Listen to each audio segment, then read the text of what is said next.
Recipe নিয়ে এসেছি, সম্পূর্ণ নিরামিষই। এখানে নিয়েছি পটল আর আলু। পটলটাকে ভালো করে খোলা ছাড়িয়ে কেটে ধুয়ে রেডি করে রেখে দিয়েছি, আলুটাও সেম তাই। এখানে কড়াইয়ে তেল বসিয়ে দিয়েছি, তো আমি এই রান্নাটা অন্যভাবেই করব। এখানে আমি নিয়েছি কিছুটা বড়ি, বড়িটাকে ভেজে তুলে নেব।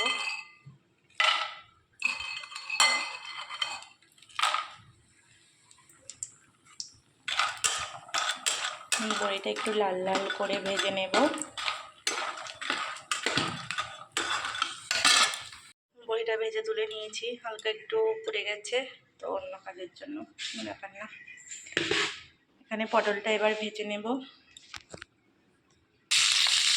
পটলগুলো দিয়ে দিয়েছি তেলের মধ্যে, একটু 1 চামচের মতো হলুদ দিয়েছি, 1 চামচ লবণ দিলাম, দিয়ে ভালোভাবে লাল লাল করে পটলগুলো ভেজে নেব।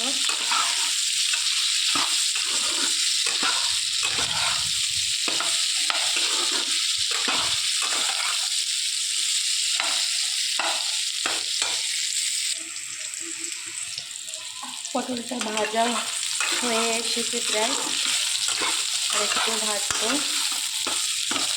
এটা ভাজা হতে হতে আমি এখানে 2 চামচের মতো টক দই নিয়েছি, এর মধ্যে একটু লবণ আর একটুখানি হলুদ দিয়ে একটু ভালো করে ফেটিয়ে নিয়েছি টক দইটাকে। 1 টুকরো আদা নিয়েছি, এটাকে গ্রেট করে নেব। এই যে পটলটাও ভাজা হয়ে গেছে, নামিয়ে রেখে দিয়েছি। আলুগুলোও দিয়ে দিয়েছি ওই একই তেলের মতো, আলুটাও একটু ভেজে নেব। আলুটাতেও সেম একই প্রসেসে লবণ আর হলুদ দিয়ে ভেজে নিচ্ছি। আলুটা খুব বেশি ভাজতে লাগে না, পটলের মতো টাইম লাগবে না। আলুটা একটুখানি ফ্রাই হলেই নামিয়ে নেব। আলুটাও ভাজা হয়ে গেছে, আলুটা নামিয়ে নিলাম। এবার কড়াইয়ের মধ্যে একটু সাদা তেল দিয়ে দেব। এবার কড়াইয়ে একটু ফোড়ন দিয়ে দেবো। এখানে গোটা জিরে ফোড়ন দিয়ে দিয়েছি, দিয়ে একটু নেড়ে চেড়ে নেব। তেজপাতা দিলাম, শুকনো লঙ্কা দিয়ে ভালোভাবে নেড়ে নেব। নিয়ে জিরের একটা যে ভাজা ফ্লেভারটা বেরোবে,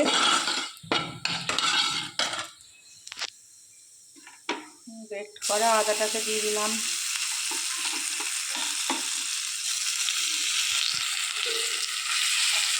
আদাটা দিয়ে ভালো করে নেড়ে চেড়ে কষিয়ে নেব।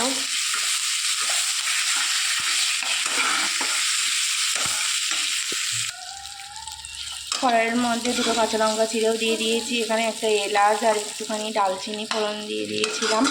এটা একটু নেড়ে চেড়ে নিয়েছি। এখানে ফেটানো টক দইটা দিয়ে দেব, দিয়ে ভালো করে নেড়ে চেড়ে কষিয়ে নেব। আমি এখানে কাশ্মীরি নয়, এমনি লাল লঙ্কার গুঁড়ো ইউজ করবো বলে কাঁচা লঙ্কাটা কম দিয়েছি। মশলাটা কষিয়ে সামান্য একটু জল দিয়েছি, দিয়ে এর মধ্যে জিরে গুঁড়ো আর লঙ্কার গুঁড়ো দিয়ে দিয়েছি, দিয়ে আর একটু নেড়ে চেড়ে দেবো। এর ভেতর লবণ আর হলুদটাও আমি দিয়ে দিয়েছি, যে যার পরিমাণ মতো দিয়ে দিলেই হয়ে যাবে। এরকম মশলাটা ভালোভাবে কষানো হয়ে গিয়েছে। এখানে ভেজে রাখা আলু, পটল আর বড়িটাও দিয়ে দিলাম, দিয়ে ভালো করে মশলার সঙ্গে সবজিটাকে মিশিয়ে নেব।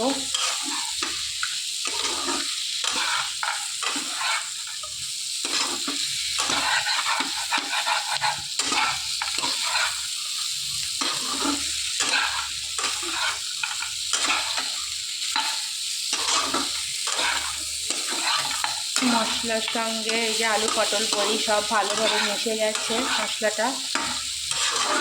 এবারে আমি এখানে পরিমাণ মতো জল দিয়ে দেব।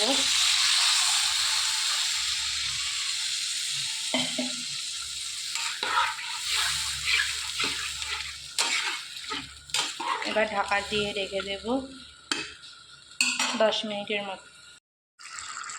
এই যে কিছুক্ষণ ঢাকা দিয়ে রাখার পর ঢাকাটা খুলেছি, প্রপার সেদ্ধ হয়ে গেছে। আলুগুলো আমি এইভাবে খুন্তি দিয়ে দিয়ে 2-1টা করে ভেঙে দিয়েছি।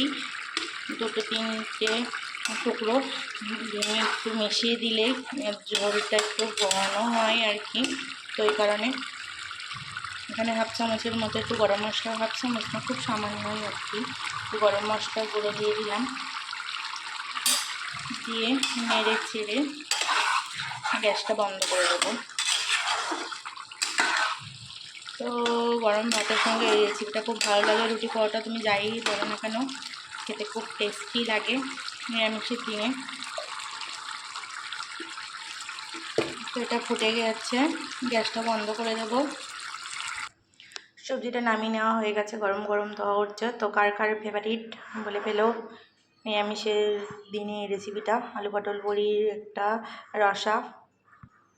তো আজকের মতো ভিডিওটা এই পর্যন্ত। সবাই ভালো থেকো, সুস্থ থেকো, আর ভিডিওতে অবশ্যই লাইক কমেন্ট করো।